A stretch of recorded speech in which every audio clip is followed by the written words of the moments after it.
LeGrand-Elliott. I'm Cindy Ayers-ELLIOTT. And we have a brand new show called Ag and Culture. We'll be discussing all things agriculture. But more specifically, how it affects farmers and ranchers of color with national and local guests. And of course, we're talking culture, food, wine, health, politics, education, and so much more. Join us for informative and fun conversation with guests from all over the country. It's a fresh new show, Ag and Culture, every Tuesday morning at 9 a.m. Central, 10 a.m. on the East, and 7 a.m. on the West. Watch us on our YouTube channel, MS Footprint Farms. And on WeBelieve.global. Good morning, good morning, good morning, good morning, and welcome to our new show, Ag and Culture. I'm your host, LeGrand-Elliott, and my lovely co-host is... I'm Cindy Ayers-ELLIOTT. Good morning. Welcome to the show, Ag and Culture. This show is going to explore everything agriculture, but more specifically, how does it affect communities, farmers, and ranchers of color? We'll have local, national experts from all over the country to discuss everything that affects us in agriculture. So, Dr. Ayers, with that, we'll be talking about everything from planting in your backyard or your patio to understanding your rights as air property. Right? Absolutely. We're going to be talking about and giving good information about what you can do even starting today. Even if you have a coffee can, you can start farming today. And we want to tell you how we can do that. That is so exciting. We're so excited that everyone is joining us.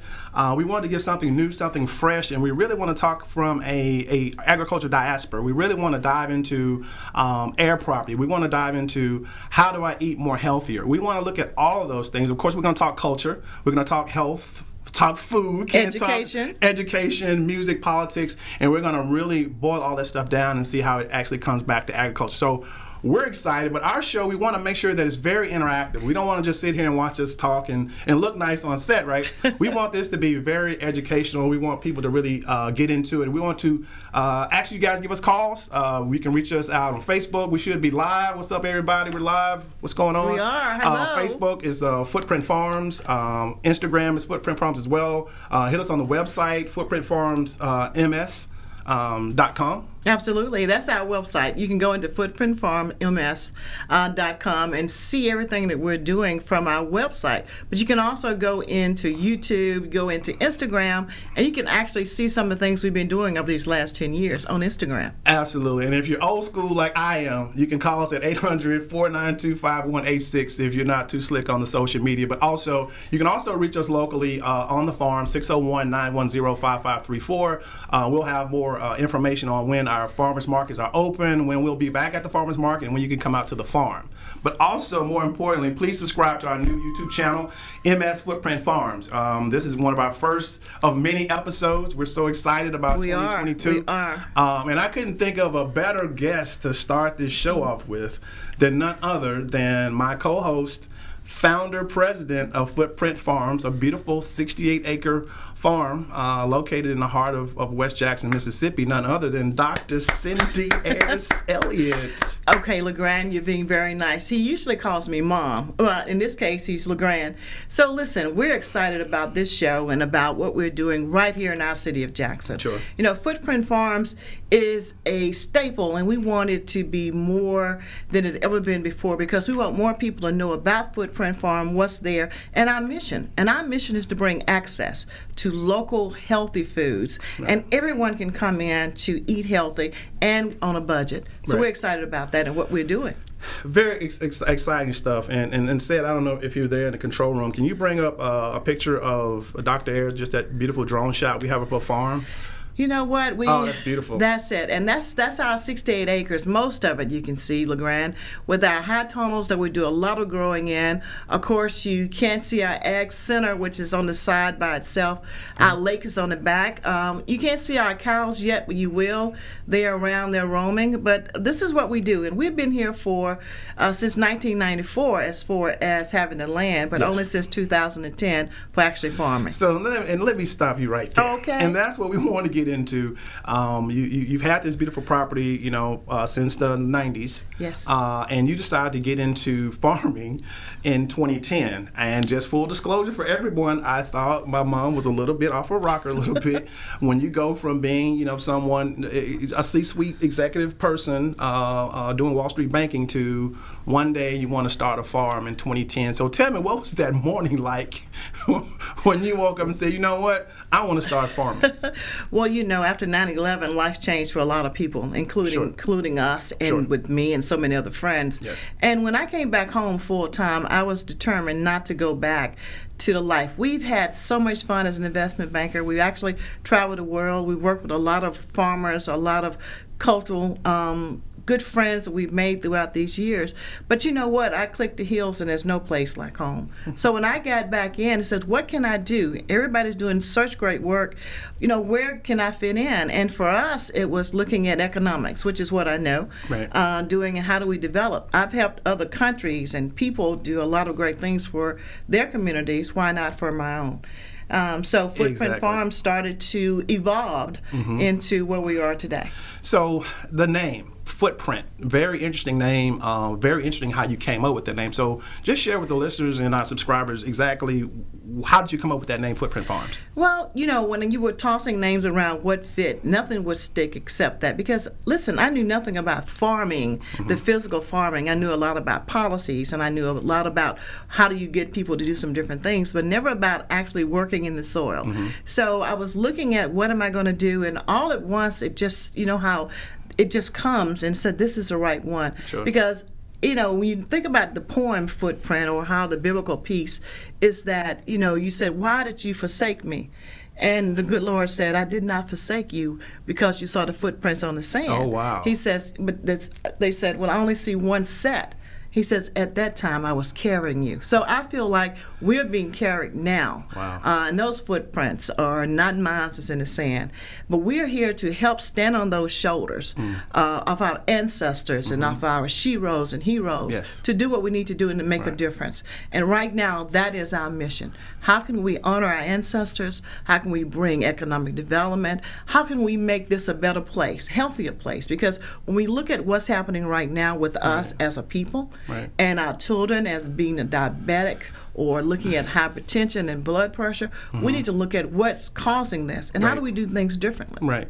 And that brings me to my next point. You work with people, I would say large organizations, and that's the different thing about, you know, the Footprint Farms. It's a little bit different from your traditional farm. I would consider a non-traditional urban farm, because you do so many other different things outside of just the task at hand is farming. You guys, we're working with Kellogg's Foundation. You're working with one of the largest pharmaceutical makers in the world, Novo Nordisk. Can you just talk about that a little bit, especially with Novo? And obviously, you know, we're considered the diabetic capital of the world here in Mississippi. How has that relationship been with Novo to actually start writing pharmacy with an F versus writing pharmacy with a P? And that's a great analogy of this, because for us, this is our business. So in order to do a business, you have to look at every full scope of it. It's not just one thing. It's not just putting a seed in the soil. It's about the seeds in the minds. And this, as we would do any other business, is that you got to have a plan. You got to have a group that you're going to go to and have your end results met. So Novo Nordisk, looking at them as the largest of insulin, and how much money Mississippi alone and black people in general spend with Novo Nordisk for just controlling their diabetes. So we went to them and with the concept of let's do a trial program. And we're actually working now with a lot of the federal health clinics with diabetes prevention program throughout the state, especially through the Delta, which is in our hearts for making a difference, because our great-great-grandparents is there. The Mississippi Delta, the Mississippi Delta right now, but this is also a program that will be cloned. We're looking at how we can do this in other places. And they're looking at how do we take this to other parts of the country. So with this program, you're actually bringing in basically what we call CSA, or community service agriculture. You're providing that group of foods boxed up, and it's being sent to those people that are in this program with the Novo Nordisk, the diabetic maker. Absolutely. I mean, the insulin maker. We're doing 15 pounds of food every 2 weeks to community people that are in the clinics. And we don't know who these people are. We know that the doctors do. That's why the prescription comes in. So what we do know is that the diabetes numbers are down, the blood pressures are down, less medication is being used, which is the reason now we're in our 4th year with Novo Nordisk of supplying and working with this. But the other great part about this is that we get to work with all the other farmers, black farmers who look like us, to help bring in those fresh produce that we need need in order to eat healthier. Right, and that's the thing about, and I'm glad you said that. It's a great, we're pretty good. This is a great segue into my next thing is that, you know, being that obviously you're doing something on that scale, that means it has to be really scaled from a capacity standpoint. So that's where your relationships with other local farmers, specifically other local Black farmers of colors, yes, color that you are reaching out to and using some of their produce as well and giving them a market that they otherwise may not have had. Well, the great thing about this is that we can build ourselves, and by being farmers, we work in the soil and grow some great products. The problem has been, where do we take it? Sure. How do we make money with this? Right. So being able to work with the farmers and our universities, Alcorn State University, Yes. working with USDA, especially NRCS, we're able to get together to do training and to train so that we can properly grow. Because when you're doing this as a business, you got to make sure every scope of it is correct. And when you say NCRS for NRCS, for the folks who are listening and maybe tuning in to agriculture for the first time like we are, but also have been reading and researching on farming, what does NRCS? Well, NRCS is Natural Resource Conservation Services, which is only one of the fingers of the hand of USDA. Okay. And right here for us, that is one of the lifesavers for small farmers, is getting into these programs. And these programs actually bring education, Sure. they bring know-how, and they also give you financial support on some things that help you to help yourself, to help the land.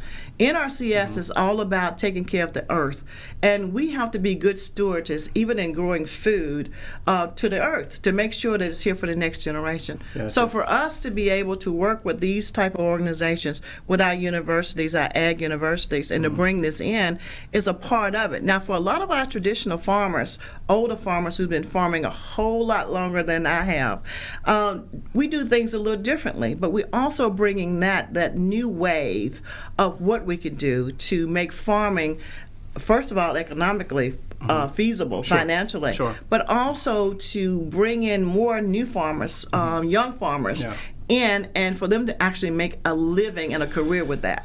And that's the thing about it, you know, people, you know, it's not as traditional as it used to be. Yeah. Sid, I've got another beautiful picture of one of the high tunnels that we use there. I took this photo maybe about 2 days ago. Yes. So this is not a stock video. This is something that I just shot a few days ago. And Dr. Ayers, explain to us a little bit what we're looking at here. Well, actually, this is one of 10 tunnels that we grow in, and these are called high tunnels, HIGH tunnels, which is a part of USDA NRCS programs. Right. So in this, and it's from our great farmer that we have on the farm with us as well, Danny Murray, Yes. and Mr. Will that's Yes. there, and Wendy, and so many Yes. others to help. But this is called kale. This is our kale tunnel. Do you know there's almost 20 different types of kale that you can actually grow, and all good and healthy for you, Yes. and not this one kale Right. that we've known all our Right, lives. just the kale. So right now you're looking at, this is actually Dave's kale. We have some Russian kale that's in there as well. We also have one of our new ones, which is Portuguese kale. Yes, that's one of my And favorites. it is creamy, and you would think you're eating lettuce, And but it it's looks something like, that's good and for it's you. shaped like, it almost looks like a collar. It looks like a collar. You know, so, It does. And it's almost like kale now is you know, it's for a while now, it's the new buzzword. Everybody's on the kale shakes, or they're on the kale this, kale that.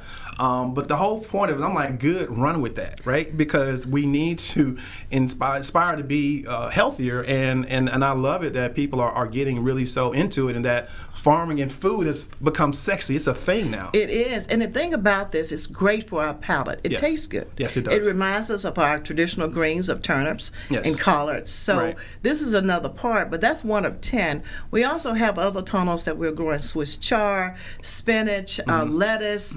We're looking at new ways of even growing water-based. We're now growing in just water. So Call that something new is coming. aeroponics, It's called AERO. aeroponics, which is water-based. Right. So we're looking at new ways that you can grow inside your home Yeah. or in your backyard. But now you can grow what LeGrand just showed you in a coffee can Yeah. or in a little farm in a box. Yeah. Okay. Yeah. Hey, everybody's watching us. I'm watching some of these Oh, come hi. down. Saying hello, everyone. Good morning to y'all. Thank you. We're looking good. I appreciate that. You guys can chime in the show anytime you get ready. We're live on air with all your questions. As many as we can answer. If not, we can get somebody to answer them for you. 800-492-5186. Dr. Ayers. You're right, and the great thing about that, if they email us or text us, Yes. we will get back with them. Yes. Because what we want to show today is that what will be coming, and this is the Yes. exciting part. This You is can the help exciting part. You can help us do this. We want to know what are some of the questions you want to know about. We're going to bring in those experts, including NRCS Director for the state of Mississippi, Mr. Kurt Reedus himself will be here. Absolutely. And the Undersecretary of Ag also. We have one of the Undersecretaries with us as well. So we're going to be looking from locally, nationally, and we are impacted by everything that happens. We really are, and that's what we want to do. That's the whole point of this show, is to bring you in the information, not to hear us talk, but to really bring you some real information you can take back and take home and actually start. So let's go back to this high tonal, and I want to be very intentional when I say this. Yes. When I look at that, and for a lot of us don't know, and correct me if I'm wrong, that high tunnel was actually funded by the U.S. government, correct? As part of NRCS, of the United States Department of Ag, which is one of the practices that's used in agriculture, and it's called high tunnel growing. Right. And we grow all year. That photo was yesterday, a couple of days ago. Yes, that was maybe 2 days ago. So, you know, it doesn't matter what the temperature is outside, we can still grow inside. And when you look at this, the sides and the back, this is actually 2,100 square feet of veggies right there. I mean, that's and so if you're looking at that, and the thing about this is, in looking at the kale, you can pick this stuff and it'll be growing back in the next few days. It'll last for almost 7 months. Yes. Just by going in, harvesting it, and taking care of it. And it goes back to having a great team at Footprint, because it's so much more than just one. It's a whole great group of people that's out there who does everything from the planting to the harvesting to the packaging to making sure that every health part of this is correct. Being followed and being correctly. And that's the thing about it. We talk about the technical support. And for a lot of us, it might be like, wow, you know, USDA does that. Wow. And that's the thing that I want to really dive into, is that you don't know what you don't know. And you don't know that what's out there. Just that simple tunnel there. And we have about 9 of them, 10 of them. Yes, we have that 10. we grow out of. But those are programs that are government dollars through USDA and through, like you said, the fingers and hands of FSA and NRCS, that from a technical side of it, a lot of our farmers don't know sometimes that those exist, or they don't have the technical mechanisms, because everything now is you have to fill it out online, and sometimes the application process can be a bit intimidating. But you know, how is there help for farmers who need to say, hey, I want to go after this practice, I need this fencing, or I need this water trough, or whatever, but they are a little bit intimidated by that technical process. Is there help out there for that? Absolutely, there's help, but let me be real clear. Going into farming as a business, then you want to make sure that you got your business plan. You want to know who you're going to be selling to. So this is an important part as well. Yes, there is help there to assist, but you got to have some skin in the game as well, and knowing how to do this. But there are places that is available to go in. You can go in and visit your USDA office. Every county in the state has one. So Hinds County, which is the county we're in, it's right on Highway 18. So give them a call, and there's some great people that can help. And start with your business plan. But you got to have a farm and a farm number. But listen, you can start growing right now in your backyard. You just rewind the tape. You just said a lot there about farm numbers, and so let's kind of go back. And you said that if you're aspiring and somebody has an epiphany like you did, and wake up one morning, hey, I want to be a farmer. So, and I have this great land, and I think that I have, but I want to start farming. What is the first thing? You mentioned a farm number. How important is that, and what is a farm number? It's very important. First of all, if you're looking to get into this, even if you maybe want to do it in 5 years from now, go into the office, and this farm number is free. It doesn't cost anything. And what this does is actually put you into the United States Department of Agriculture system.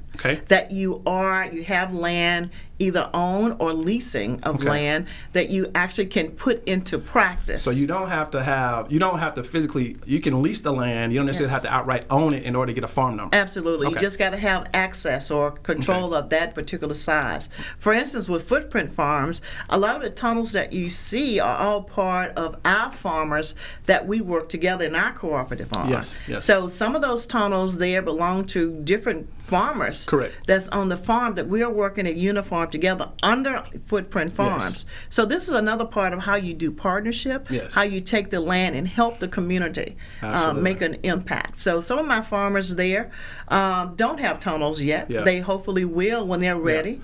Until then, we have enough, and the training side, you know, again, it's important. But going into NRCS office and talking about it, they're there for that. That's one of the reasons they exist. Now, these offices, obviously, we're speaking from a Mississippi point of view, but in any state that you're in, any state, in any county, in any state, any county of the state that you're in, so it's not a Mississippi thing. From a USDA standpoint, you can be in any city in any state, and you just go to that county, and they have that county resource that's a part of USDA that can help you get started with the farm number and all these things. You can also go into your universities, and of course, we believe in our HBCUs. Absolutely. So in their extension program, a part of the university system, there are people there too that can actually help you to help direct. And again, you need a plan. But you need to enroll your property because there's so many things that we don't know that's available that we can utilize our land for. Absolutely. Even if it's just planting trees. You should not just be paying taxes. That's right. You should be looking at some revenue for legacy. If it's not for you, then for your children and your grandchildren. Shouts out to all the HBCUs. Yes. Which camera? Shouts out to all the HBCUs. Divine 9. Yes. Happy early Delta-versary to all the ladies of Delta Sigma Theta. I want to mess that up. Like, boy. But anyway. And the ladies of Alpha Kappa Alpha. I'd be remiss of that. And of course, all the brothers, and of course the brothers of Kappa Alpha Psi. Yes, but to all of our Divine 9, which are truly divine, with a mission to help make a difference in the community wherever they are. Throughout this country, the legacies live and they're alive and well and making a difference to impact people, which is what this is all about. And that's the beauty of it. And that's the culture part. Then that's when we get to the culture part. Then that's the beauty of this show. We want to explore all of that. So we'll be having guests that are going to appear that just so happen to be this or just so happen to be that, but the end result is still the same. Which again, Dr. Ayers, you're really good at this because that's another segue. Okay. You are 2 for 2, girl. But anyway, the second segue, we've done a lot of great things on the culture side. We've actually had a little bit of scratch of the bug of Hollywood. Yes. You want to talk about that a little bit? Well, we've got some great friends. You know, when you go out. Well, that just happens to be Kevin Hart at Footprint Farms on the tractor. And believe me, he started the tractor and my heart went, oh my gosh, Kevin, please don't mess up anything. First of all, Kevin did not start the tractor, but keep going. Yeah, he did. The great part about this is part of our Agri-Tourism is being out there. That's the reason you're present on websites and having your information available is good. We've had Kevin Hart come to the farm to do a segment. We had Rita B, who's a part of that, was actually got her big push with Kevin. And it was a big economic boost because Kevin had his production folks here on the ground for at least a week and a half. He was here, and it was very heartfelt that he felt really good about what was going on out here, to the point so where I think I don't know if we ever shot that, but your old bus we call Pinky, he actually took that bus and custom wrapped it for you as a gesture of just saying, sister, keep what you're doing, keep on what you're doing. Absolutely. A big part of what he did when he was in Jackson was actually use the bus as part of his filming. Right. And we had Hollywood there. I mean, we had producers and directors and cameras all going on in Jackson, Mississippi on Footprint Farms. And it was exciting. And also with that, we also had some great chefs on ground. And that's what I was going to say. You know, we had to feed all these people. And it was great to be able to let them actually sample and use the vegetables that we were growing there on site. It was pretty amazing. And shouts out to Kevin for just looking at Jackson, and we have so much talent in Jackson. It just helped, and I know it helped propel the Rita B's of the world, who got highlighted and focused on for that national show that night. So just kudos to Kevin for doing that. We've also still kind of having that Hollywood bug a little bit. If you guys subscribe to Discovery Plus, We actually have a segment on there called American Story, and it's part of a 9-series program. It's a documentary, but it's highlighting people around the country that are doing some amazing things in farming. And we just so happened to land episode 8. And Discovery Plus is a part of the Magnolia production, which is Chip and Joanna Gaines. If you're familiar with that, you want to talk about that a little bit? Oh, absolutely. This is exciting. Chip and Joanne now have Magnolia Network, so you can actually go into that network to see this. But even before they launched, they were doing things throughout the country. And Footprint Farms was one of those who was selected.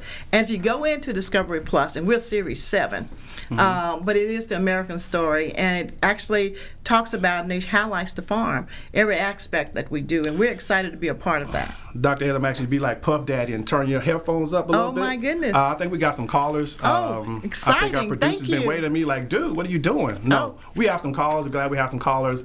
Good morning. This is our first caller for our first episode of Ag and Culture. Good morning. How are you? I am well. Thank you so much. I think you all are doing a phenomenal job, and it's so informative. I have a question about what is agri-tourism and the importance within the community. Okay, agri-tourism. Oh, great. That's a great one. May I? Yeah. First of all, thank you for calling, and you're our first. We're going to make sure we get your name or email that to me so I'll know. Definitely. But agritourism is this. It's tourism done with agriculture. For instance, everybody know about tourism, going to look at New Orleans or other places. For agritourism is bringing you actually to look at agriculture to the farms. We want you to look at how we grow our food and growing food. We want you to be on the grounds of the farm, to come in and bring our children so they'll know truly where milk comes from, where your veggies come from. It's not just a grocery store. It's from the earth, it's from the soil, and it's from farmers like me that help to produce that. That's the important part. But the other side is the culture piece. We actually have this great tunnel that we do training in, as well as dinners. We've hosted several dinners. Can I get my producer say it? Can you pull that up for me? We've hosted dinners on the farm. These are called farm-to-table dinners. This is one inside of the tunnel where we actually had, this is pre-COVID with this one. We actually did a dinner on farm before we did our Magnolia Network, which is one of the things we're doing on the farm that we're doing for training. But just so you know, this is when we talk about agritourism, this is a highlight. This is actually on our farm. We actually have this tunnel that's solely dedicated for events like this and also training. So when we talk about agritourism and a non-traditional agriculture, that's what it looks like. You can actually have your farm and look at, other than just growing and yielding, what else can I do to bring added value to my farm, whether that's a hayride, whether that's a pumpkin patch maze, or whether that's a corn maze, or maybe it's a farm-to-table dinners such as this. Nonetheless, it's non-traditional revenues for a farm, and that's thus, when we say, agribusiness, that's exactly what we're talking about. So we can look at doing family reunions here. We can come in and do training, which we do training in that same space. That's almost 3,000 square feet of space right there on the farm. But of course, beside that is 5 more acres. So it's a safe venue to come in, to picnic, to talk about, to actually do movie night. We'll be doing more things like this right on the farm, where you can come and bring your family or come in and experience the whole part of farm life, and also be able to buy some great food while you're there. I'm looking at viral screen. Yes, we actually have dinosaur. We have dinosaur kale. We have creamy curly kale. We have Portuguese. We have Russian. Absolutely, we have some dragon for you. Absolutely, and we're looking to actually grow some more. And this is a area of expertise for our farmer Danny. I mean, he loves growing the kale, and the kale is also very nutritious there. But we're also doing spinach and Swiss chard. But if you hadn't tried this kale, or you've had kale and says, I hate kale, you've not had Footprint Farms kale. That's right. And the motto for Footprint Farms is farm fresh and city sweet. I love it. I love that. We still want to get more of your calls. We have a little bit more of the show, but we're glad you're enjoying the show. This is just the first of many great episodes that we'll have with just great guests and just great information, just having fun and talking agriculture and talking about culture. You guys can reach out to us. You can see the crawl around the screen, 800-492-5186. Dr. Ayers, this 30 minutes kind of went by a little fast. But before we go on that, But we're not gone. Oh, okay, We're good. not gone. Okay. That's what I'm saying. I was saying all that to say, to really give you some really last words, if you will, just about, first of all, congratulations. You were named, and Footprint Farms was named Farm of the Year. You want to talk about that? Absolutely. We were named, and we're so grateful to the Mississippi Association of Cooperatives, the Southern Federation of Farmers, Alcorn State University for naming Footprint Farms as Farm of the Year for 2021, which says a lot when your peers are recognizing, but also in the work that we've done. Right. But LeGrand, still the biggest part about that, and that's an honor, and we do thank you for that, is that we know that we're making a difference in our community. We're partnering, like you said, with great organizations, Kellogg's, Nova Nordis, but also our local groups with the City of Jackson, Hinds County, with several of our insurance companies, agencies. Yes, we did some great things with their Farm to Fork program with United Healthcare. United Health, with United Way is a big partner for us. Greater Jackson Arts Council, where they are bringing food, and we're able to help bring this in, and there's no cost to our recipients in doing so. Do you have that photo of the last one we just did before Christmas? I'll see if I can punch that up for you. During the Christmas holidays, we actually, just that week, we actually did over 1,500 families throughout the Jackson area. Hinds County was a part of this. Our City of Jackson was a big part. Kudos to all of our federal health clinics. Can you pull it up, sir? We actually had this giveaway, and I think we want to show some of the boxes that we do. And you yourself can actually buy these same boxes. You can come to the farm. Footprint opens every Friday on the farm from 2 o'clock until 5. It'll be expanded during the summer months, but right now that's the time for that. You can come by and see Miss Wendy or me. We'll be there with great boxes. We have a 7-pound food box and a 15-pound box, but you can also get special boxes of what we grow and other things we bring in from other farmers and other farmers from Georgia as well. We do mostly Mississippi, but we do some other things I think we have a caller. Great. Caller, you're here. You're live on Ag and Culture. Good morning. Hi, good morning. Can you guys hear me? Yes, I hear you loud and clear. Okay, perfect. So I wanted to say, this is Tika. I wanted to say congratulations. I wasn't aware that you had well-deserved, earned Farmer of the Year. So congratulations to you. And then I also was curious to know about the training. So I have some land. I think we lost her, but maybe she'll call back in. But I heard a good chunk of it, and it sounds like she was getting ready to go into, I have this chunk of land, and I'm trying to figure out maybe what to do with it, or where do I start? And hopefully she'll call us back, but I'm thinking that that's kind of where she was going. Right. And then again, we'll be talking about this too. What do you do 1, 2, 3, and 4 to actually get started? And how do you get access to some of the things like we're growing in tunnels to do so? But you first got to start with your business plan. Farming for me is not a hobby. This is my full-time job. This is what we do every day. Maybe she's back. Maybe she hung up. Hey, okay, and thank you, Tamika. Hey, you're live on Ag and Culture. Hey, I'm back. I don't know what happened. Yes, ma'am. Anywho, so my question is about the training. Do you guys train just adults? Do you train children? What about the training that you guys have, and when might you have another training? Okay. So great question, and thank you. And it's yes to all of the above. We actually help to, we have 4-H groups that we are a part of and still a part, working with our schools with 4-H, doing that training. We do it for new and beginning farmers and ranchers. We also do it for gardeners, so people who just want to come in to see how do I grow this so it can be healthy for me, or what can I grow.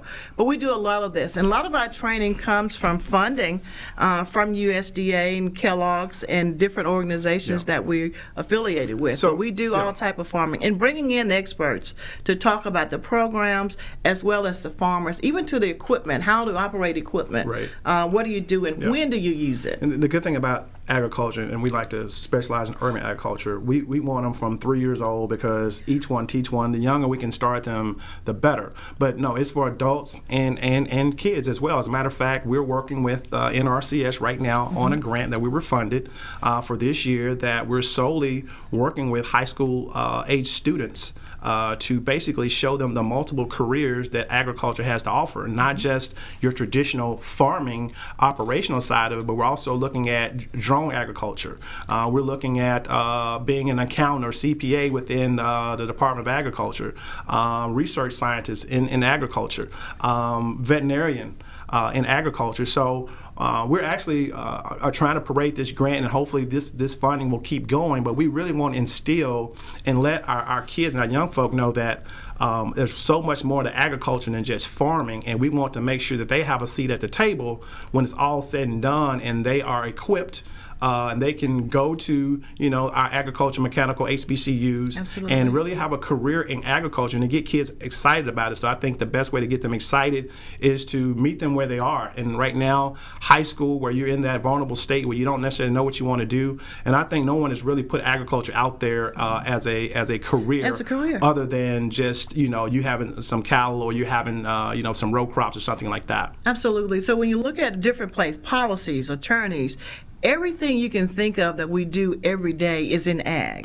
But a lot of our students, a lot of our young people don't know that you can actually major, and not only just major, but get great careers in these types of programs. So that's the reason it's exciting. Yep. Yeah. So you know what, Dr. Ayers, It's 30 not time minutes already, is it? It's time already. So thank you guys so much for the first episode of Ag and Culture. Yes. We look forward to seeing you guys next Tuesday, 9 a.m. Central, 10 a.m. on the East, and of course 7 a.m. on the West. Dr. Ayers, really quick, if you want to reach Footprint Farms, give us a call. The farm is open on Fridays. We take SNAP benefits, we take EBT, Yes. Cash App, PayPal, you name it. Come out to the farm, give us a call. We'll let you know when we're available and what we have available, but we would love to see you guys. This first episode has been great. God is so awesome. Thank you to I couldn't think of a better co-host. Thank you guys, Ag and Culture. We will see you next Tuesday. Text me. Good morning. I'm AYERS-ELLIOTT. I'm Cindy Ayers-ELLIOTT. And we have a brand new show called Ag and Culture. We'll be discussing all things agriculture. But more specifically, how it affects farmers and ranchers of color with national and local guests. And of course, we're talking culture, food, wine, health, politics, education, and so much more. Join us for informative and fun conversation with guests from all over the country. It's a fresh new show, Ag and Culture, every Tuesday morning at 9 a.m. Central, 10 a.m. on the East, and 7 a.m. on the West. Watch us on our YouTube channel, MS Footprint Farms. And on WeBelieve.global.